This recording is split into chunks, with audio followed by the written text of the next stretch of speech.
일부가 찬양이 없어가지고 마음의 여유가 없어요. 근데 2부에는 좀 마음의 여유가 있어요. 찬양은 우리에게 마음의 여유를 주는 것 같습니다. 하나님의 말씀도 이와 같을 줄로 믿습니다. 메마른 우리의 영혼이 유연해지기를 원합니다. 강진에서 도자기 만드는 걸 한번 해봤는데요. 이 도자기 만드는 게 재밌는 게 뭐냐면 물을 안 주면 굳잖아요. 굳으면 만들고 싶은 대로 만들어지지 않더라고요. 다시 물을 부으면 유연해지면 내가 만들고 싶은 대로 만들어집니다. 하나님께서 우리의 형상을 다시 한번 만들어 가실 줄로 믿습니다. 그렇기 위해서는 끊임없이 생명의 생령이 샘솟듯이 우리 안에서 나와야 할 줄로 믿습니다. 그 샘물로 새로운 삶을 살아가시는 저와 여러분 되시기를 주님의 이름으로 간절히 축원합니다.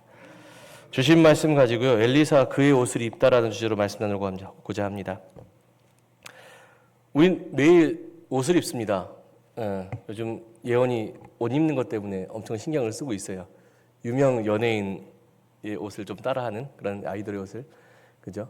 외모를 위해서도 옷을 입고 또 보호하기 위해서도 옷을 입지만 그런 기능 외에 옷에는 다른 또 기능이 있습니다. 라틴어로 옷을 입다는 단어는요, 베스트라는 단어인데 이 단어의 뜻은 옷을 입다 외에 소유권을 부여한다라는 의미도 있습니다. 무슨 말이냐면 예를 들어서 흰색 가운을 입었습니다. 누가 떠오르십니까? 흰색 가운을 입었어요. 누가 떠오르세요? 의사. 네, 맞아요. 검은색 가운을 입었습니다. 누가 떠오르십니까? 그죠? 판사, 목회자 여러 가지 떠오르실 것 같습니다. 어떤 옷을 입느냐에 따라서 이 사람이 무엇을 하는지에 대한 정체성이 드러난다는 것입니다. 그리스도인에게 옷을 입는 것도 중요합니다. 사도 바울은 로마서 13장 14절 말씀을 통해 세상이 어두운 밤처럼 죄악이 가득할 때 그리스도인은 육신의 일을 도모하지 말고 그리스도로 옷을 입어야 한다고 이야기하고 있습니다. 그렇다면 그리스도로 옷을 입는다는 것은 무엇입니까? 예수 그리스도의 십자가를 함께 지고 그의 구원의 사역에 동참하는 것입니다. 어두운 이 시대를 본받지 말고 예수 닮은 빛으로 이 땅 가운데 살아가라는 것이 예수의 옷을 입고 사는 우리 그리스도인의 정체성이 될 줄로 믿습니다. 예. 오늘 만난 본문의 엘리사도 이런 옷을 입기를 원했습니다. 북이스라엘이 가장 타락했던 시대는 아합과 이세벨의 시대였습니다. 바알과 아세라를 향한 우상 숭배가 있었고 나봇의 포도원으로 대표되는 힘없는 자들을 향한 정치 권력가들의 폭력이 가득했던 시대였습니다. 그리고 백성들은 어땠습니까? 영적으로 타락했고 음란이 극에 달했던 시대입니다. 이러한 시대 속에서 하나님은 엘리야 단 한 사람을 선택하셨습니다. 그를 통해서 공의의 하나님의 살아계심을 선포하고 그 어두운 시대 가운데 하나의 빛으로 빛의 사명을 감당하고 살아갈 수 있게 명하셨습니다. 그런데 어느 날 하나님께서 그 엘리야, 그 한 사람의, 그 땅 가운데 한 사람의 의인인 엘리야를 회오리 바람을 통해 하늘로 데려갈 것이라는 계시를 주셨습니다. 엘리야는 이제 이 땅에서 자신의 사명이 마지막이라는 사실을 깨달았습니다. 이에 엘리야는요, 수많은 제자 중에 자신의 사명을 이어갈 단 한 사람 누구입니까? 엘리사에게 그의 옷을 입혀 주었습니다. 이 옷을 입고 악하고 음란한 시대 가운데 빛으로 살아가라고 그에게 말했습니다. 그리스도인 역시 이 사명 가운데 세워진 존재일 줄로 믿습니다. 악하고 음란한 이 시대 가운데 우리는 어떤 사명이 있습니까? 이 땅의 빛과 소금으로 살아가야 될 줄로 믿습니다. 예. 그런데 문제는 아무나 이 사명을 감당할 수 없습니다. 어느 누구나 엘리야의 옷을 입을 수 없듯이 어느 누구나 예수의 옷을 입지 못한다는 사실입니다. 예수의 옷을 입기 위해서는 특별한 노력이 있어야 합니다. 그래야 우리가 예수의 옷을 입고 예수의 십자가를 감당할 수 있습니다. 그렇다면 어떻게 우리는 예수의 옷을 입을 수 있을까? 오늘 설교의 궁금증은 바로 이것입니다. 어떻게 하면 우리가 예수의 옷을 입고 이 어두운 시대 가운데 빛으로 살아갈 수 있을까? 오늘 이 해답을 저는 엘리사가 엘리야의 옷을 입는 이야기를 통해서 찾게 되었습니다. 첫 번째, 엘리사가 엘리야의 옷을 입을 수 있는 첫 번째 이유, 그것은 끝까지 그가 엘리야를 따르고 있었기 때문입니다. 오늘 말씀의 시작은 엘리야의 긴 여정에서부터 시작됩니다. 길갈과 베델, 베델과 여리고, 그리고 요단강까지 힘들고 긴 여정 가운데 엘리야는 그 길을 홀로 걸으려고 했지만 엘리사는 어땠습니까? 엘리야의 만류에도 불구하고 끝까지 나는 엘리야와 동행하겠다고 이야기하고 있습니다. 예수의 옷을 입기 위해서는요, 우리가 제일 먼저 노력해야 될 것이 있습니다. 그것은 무엇입니까? 예수 그리스도와 끝까지 동행하기 위해 노력해야 합니다. 주변의 만류와 주변의 방해가 있더라도 끝까지 예수 그리스도와 동행하기 위해 예수만을 바라보아야 한다는 것입니다. 요한복음 21장에 보면 부활하신 후 베드로를 찾아가신 예수님이 베드로에게 그의 십자가의 사명을 주셨습니다. 그리고 자신을 따르라고 말씀하셨지요. 그런데 그 십자가의 사명 앞에서 베드로가 걸리는 것이 있었습니다. 무엇입니까? 그것은 예수님이 사랑하는 제자 요한의 미래였습니다. 예수님께 물으시죠. 나는 십자가를 지러 가는데 저 요한은 어떻게 됩니까? 그러자 예수님께서 뭐라고 답하셨습니까? 그것이 너와 무슨 상관이냐? 너는 나를 따르라. 주변의 상황과 예수님을 따르는데 주변의 상황과 환경은 아무 상관이 없습니다. 그저 예수님만 바라보며 따라가면 되는 것입니다. 내 능력이 적다면 하나님께서 채우실 줄로 믿습니다. 내가 하지 못한다면 하나님께서 하실 줄로 믿습니다. 예. 상황과 환경 따지지 마시고 또 주변에 또 방해들이 있지요. 이 일을 하고 가야 되는데, 저 일을 하고 가야 되는데, 그런 걸 생각하지 마시고 누구만을 바라보라고요? 예수만을 바라보고 나갈 때 예수의 옷을 입고 예수의 사명을 감당할 수 있게 된다는 것입니다. 강진에 있었을 때입니다. 강진에서 청소년부 담당 교육자 시절에 한 아이를 만났습니다. 공부를 잘 하지 못했지만 이 아이의 비전은 공군사관학교에 입학하는 것이었습니다. 목회자로서 꿈을 포기하라기보다 제가 말씀을 줬습니다. 제가 제일 좋아하는 말씀이 빌립보서 4장 13절의 말씀입니다. 내게 능력 주시는 자에서 모든 것을 할 수 있다. 주님께서 너에게 능력을 주실 것이니 앞으로는 주님과 함께 도전하라는 메시지를 그 아이에게 주었습니다. 아이는 정말 신앙적으로 순수했습니다. 그 믿음으로 아이는 매주일 청소년부 예배를 드렸고 또 비전을 위해 열심히 공부했습니다. 그 결과 점점 더 성적이 올랐습니다. 고3 때에도 이 아이의 예배는 끝나지 않았어요. 담임 선생님께서 고3 때 중요한 시기니까 1년만 교회 나가지 않을래 했더니 성적 유지할 테니까 걱정하지 마시고 저는 주일 예배를 지키겠습니다. 주일 예배를 지키고 월요일부터 또 가서 성적을 유지했어요. 성적이 단 한 번이라도 떨어지면 교회 안 나가겠다 다짐했기 때문에 더 열심히 공부해서 성적을 유지했어요. 그렇게 교회에 왔던 아이인데 이 아이에게 또 신앙적인 위기가 찾아왔어요. 공군사관학교 시험을 봤는데 1차는 합격했어요. 그런데 문제가 2차 시험입니다. 2차 시험이 언제 있었냐면 청소년부 수련의 마지막 날 있었습니다. 청소년부 수련의 마지막 날. 목회자인 저도 두렵더라고요. 1차 어렵게 합격했는데 2차 체력검정 시험이었거든요.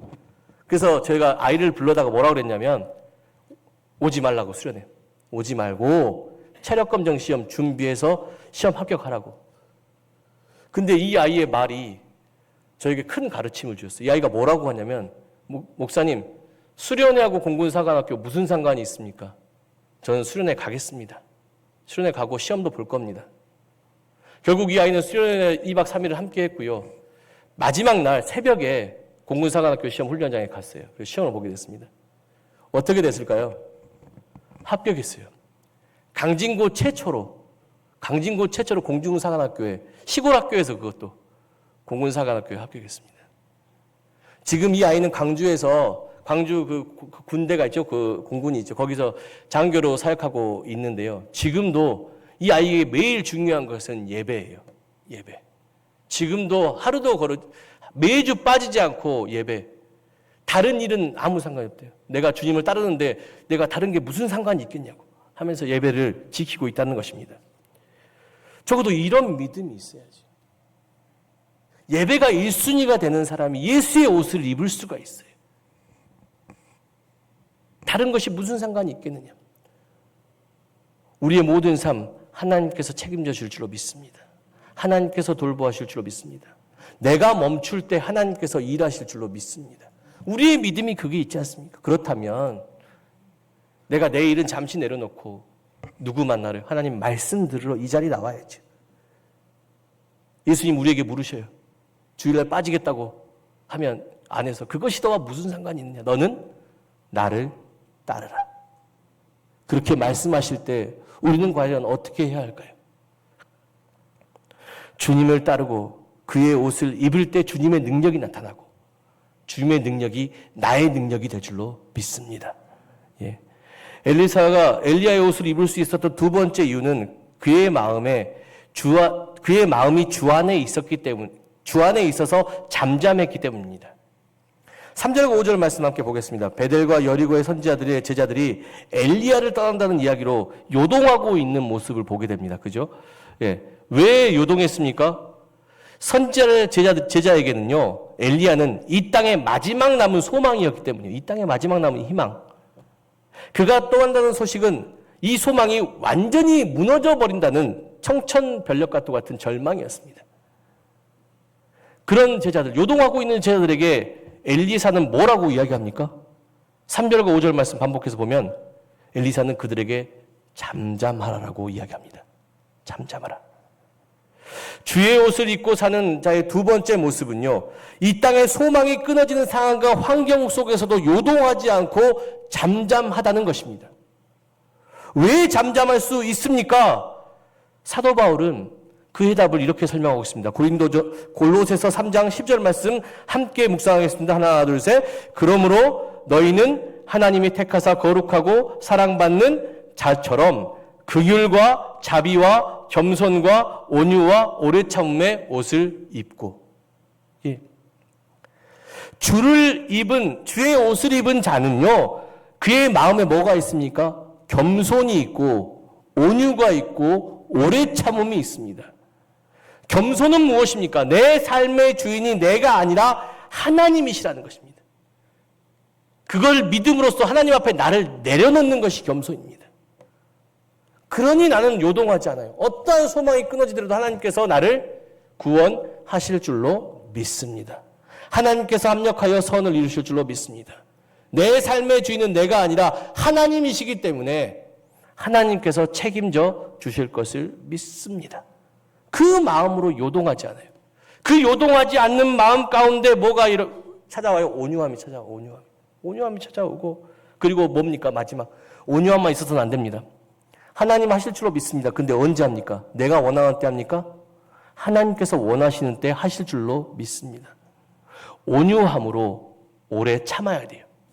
누구를 믿고요? 누구한테 소망을 두고요? 하나님께 소망을 두고. 그 오래 참는 마음.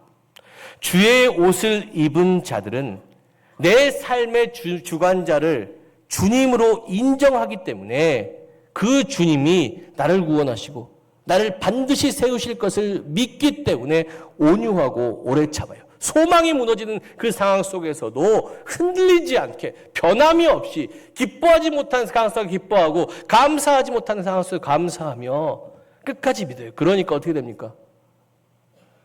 거꾸로 트림을 당해도 거꾸로 트리지 않고 사방에서 우겨싸움을 당해도 쌓이지 않습니다. 왜? 주님께서 나의 주관자가 되시기 때문에. 지금 엘리사는 그 주님만을 바라봤습니다. 그러니까 잠잠할 수 있지요. 그 주님이 함께하고 있다는 사실을 알기 때문에 주님께서 책임져 주실 것을 믿습니다. 여러분 그 믿음으로 살아가시길 원합니다. 주의 옷을 입으셨다면 적어도 그 마음을 가지고 담대하게 살아가야 될 줄로 믿습니다. 그리고 마지막 엘리사가 엘리야의 옷을 입을 수 있었던 세 번째 이유는 그가 성령의 역사를 갈망했기 때문입니다. 9절의 말씀 계속 보면요, 계속해서 자신을 따라오는 엘리사에게 엘리야가 하나님께서 자신을 데려가시기 전에 무엇을 해주길 원하는지를 요청하는 모습이 나옵니다. 뭐 해주길 원해? 그러니까 엘리사가 뭐라고 대답합니까? 9절 말씀 함께 볼까요? 9절 말씀 함께 읽겠습니다. 하나, 둘, 셋. 당신의 성령이 하시는 역사가 갑절이나 내게 있게 하소서 하는지라. 예. 엘리사가 원한 것은 물질이나 권력이나 명예 이런 육체적인 것이 아니라 성령의 역사를 구했다는 것입니다. 육체가 원하는 것은 무엇입니까? 사도 바울은 갈라디아서 5장에서 육체의 일은 하나님의 선하신 뜻과 대치되는 죄라고 이야기합니다. 육체의 일은 뭡니까? 음행, 호색, 우상숭배, 주술, 원수 맺는 것과 분쟁, 시기와 분냄, 당 짓는 것과 분열함, 이단, 투기, 술 취함, 방탕함. 육체적인 일의 시작은 내 개개인의 욕망입니다. 우리의 개개인의 욕망. 이런 육체적인 일을 했을 때 어떻게 됩니까? 나뿐 아니라 내게 속한 가정도 사회도 파괴될 뿐입니다.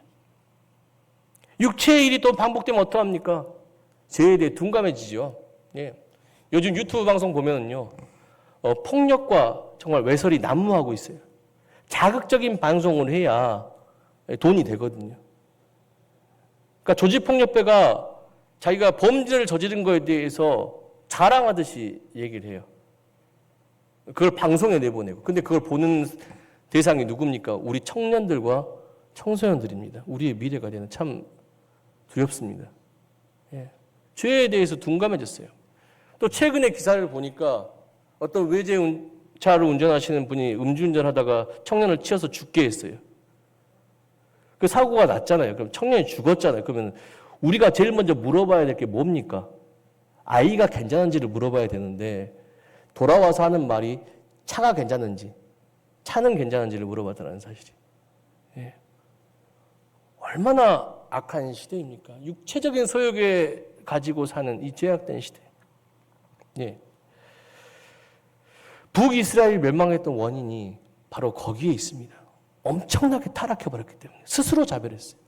예. 우리는 이런 육체의 일을 단속하고 성령이 하시는 역사를 구해야 합니다. 성령의 역사는 무엇입니까? 사랑, 희락, 화평, 오래 참음, 자비, 양성, 온유, 절제. 이건 뭐예요? 나를 제어하는 마음이에요. 내 육체적인 소욕을 제어하는 마음. 나를 제어하고 내 안에서 뭐가 나와요? 사랑이 나오고 희락이 나오고 자비가 나오고 양선이 나오고 온유가 나오고 절제가 나와요. 내 안에서 육체적인 소욕에 살았던 내가 내 안에서 그런 마음이 나왔을 때 맨 먼저 회복되는 게 뭘까요? 가정이 회복될 줄로 믿습니다. 예. 육체적인 욕망. 오은영 리포트 보면은 부부들끼리 싸우잖아요. 전부 자기 이야기만 해. 내 편에서만 이야기를 해요. 내가 옳고 내가 주장하고 폭력적으로 막 행사하고 막 그렇잖아요. 그죠? 왜? 내 소욕을 참지 못하기 때문에. 그러나 우리가 서로 그 육체적인 소욕을 제어하고 성령이 주시는 마음은 뭐예요? 나보다 남을 위해서. 성령의 9가지 열매 중에 사랑, 그 아가페가 뭐라고 했습니까? 나는 죽고 한 영혼을 살리우는 사랑입니다. 우리가 내가 아니라 서로의 입장에서 서로를 사랑할 때, 가정에서 부부들 마찬가지예요. 내가 아니라 남편의 입장, 내가 아니라 부인의 입장에서 서로를 사랑할 때 우리 가정이 회복되게 될 줄로 믿습니다. 자녀도 마찬가지예요.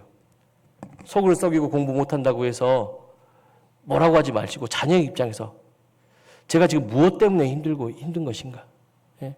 공부를 아마 저보다 그 자녀가 더 잘하고 싶어 할 거예요. 근데 안 되는 것들이 있어요. 안 되는 것들이 있어요. 예. 그것을 자녀의 입장에서 또 이해하고 품어줄 수 있는 그러한 부모. 그리고 서로 우리 교인들 마찬가지입니다. 예. 서로 연약함이 있습니다. 분명한 건. 그러나 내 입장에서만 얘기하지 마시고 서로의 입장에서 서로를 품어주고 사랑해 갔을 때 우리 성도 옆 사람의 배고픔이 나의 배고픔이 되고 그 사람의 힘듦이 나의 힘듦이 되고 같이 아파하고 같이 배고파하며 같이 이겨낼 수 있는 그 사랑. 그 사랑이 누구를 통해서요? 우리를 통해서 드러나게 됐을 때 우리의 가정이 회복되고 교회가 회복되고 세상이 회복됩니다. 근데 문제는 그 사랑을 제어할 힘이 어디에 있습니까? 우리 가운데 있지 않아요.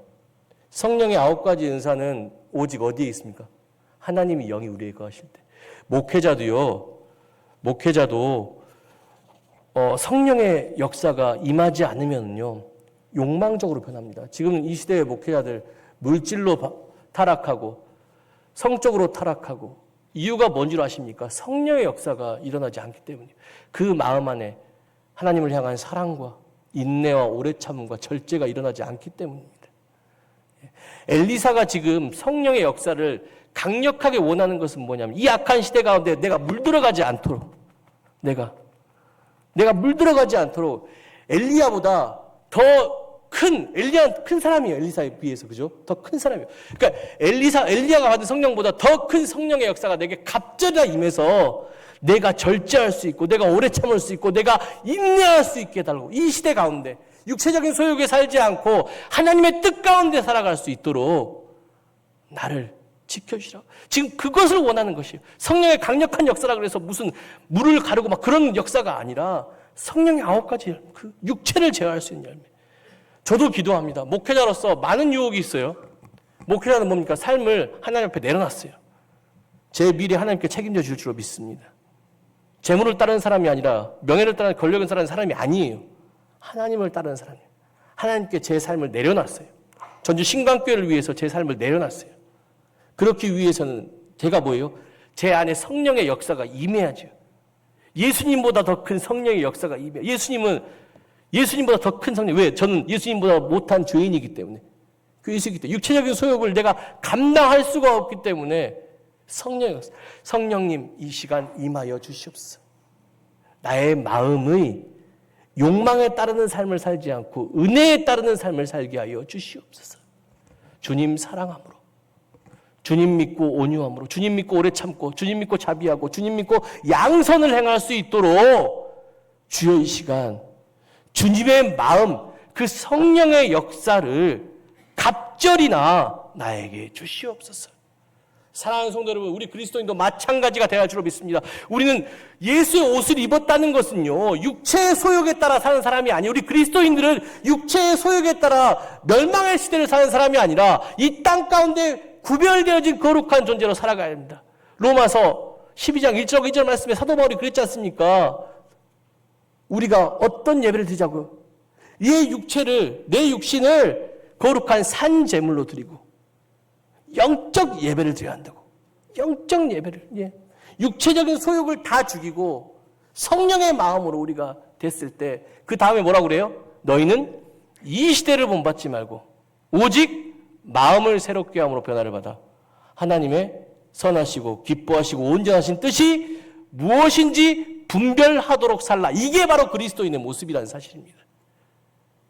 사랑하는 성도 여러분, 지금 여러분들은 무엇에 이끌려 살고 무엇을 갈망하고 계십니까? 그리스도인이면서도 아직까지 육체적인 소욕에 갈망하고 사십니까? 결국 그 끝은 죽음이고 멸망이고 붕괴입니다. 내가 무너지고 가정이 무너지고 세상이 무너지는 길이에요. 교회가 무너지는 길입니다. 그것을 다시 하기 위해서는 성령의 역사를, 육체의 욕망을 제어할 수 없는 내 안에 성령의 역사가 갑절이나 구하기를 원합니다. 나보다 주님을 더 사랑하길 원합니다. 나보다 이웃을 더 사랑하길 원합니다. 그 사랑을 통하여서 주님 섬기고 이웃 섬기기는 진짜 그리스도인이 되길 원합니다. 우리에게 이런 다짐이 있어야지요. 그래야 우리가 예수의 옷을 입고 진짜 그리스도인답게 살아가는 것입니다. 죄악이 가득한 이 시대에 하나님의 올바른 공의와 사랑을 선포했던 엘리야는 떠났지만 그의 옷을 입은 엘리사는 지금도 그 시대를 회복하는 사명을 가지고 요단강을 건너서 다시 돌아가고 있습니다. 우리 그리스도인도 마찬가지입니다. 이 땅의 진정한 평화와 구원을 위해 십자가에 죽으시고 부활하신 예수님은 지금 이 땅에서 떠났지만 이 땅에 희망이 있는 이유는 무엇입니까? 그의 옷을 입은 여러분들이 있기 때문입니다. 그리스도인이 있기 때문입니다. 우리가 이 옷이 입혀진 그 정체성을 잘 발견하고 성령을 통해서 육체적인 소욕을 제어하고 하나님의 공의와 사랑을 실천하며 살아갈 수 있다면 우리는 반드시 우리를 통해서 우리의 가정과 교회와 이 세상이 회복되는 은혜의 역사를 경험하게 될 줄로 믿습니다. 예수의 옷을 입은 그리스도인의 분명한 정체성을 이 무엇인지를 기억하며 오늘도 우리에게 주신 사명을 감당하며 이 시대를 회복시켜 나가시는 빛과 소금과도 같은 여러분, 진정한 그리스도인이 되시는 여러분, 성령의 은혜를 갑절로 구함으로써 그 성령의 은혜를 통해서 나를 제어함으로 가정을 살려내는, 교회를 살려내는, 세상을 살려내는 저와 여러분이 되시기를 주님의 이름으로 간절히 축원합니다. 기도하겠습니다. 사랑과 은총의 주님, 우리가 예수의 옷을 입고 살아가는 그리스도인이 되기 원합니다. 예수 그리스도 끝까지 동행하고 내 몸을 거룩한 산제물로 드리는 영적 예배를 통해 성령의 역사를 갑절이나 받아 죄악으로 무너지는 이 시대 가운데 다시 세워지는 치유자로서, 회복자로서 이 시대를 분별하며 하나님의 선하시고 온전하시고 기뻐하신 그 뜻을 다시 한번 세워가는 진정한 그리스도인, 예수의 옷을 입은 그리스도인으로 살아가길 원합니다. 주의 시간 우리와 함께하여 주시옵소서. 우리의 육체적인 소욕을 제어할 수 있게 성령의 은사를 갑절이나 허락하여 주시옵소서. 우리와 함께하시고 또한 우리를 지키시고 우리의 회복과 평화를 위해 십자가를 지신 예수 그리스도의 이름으로 간절히 기도드렸습니다.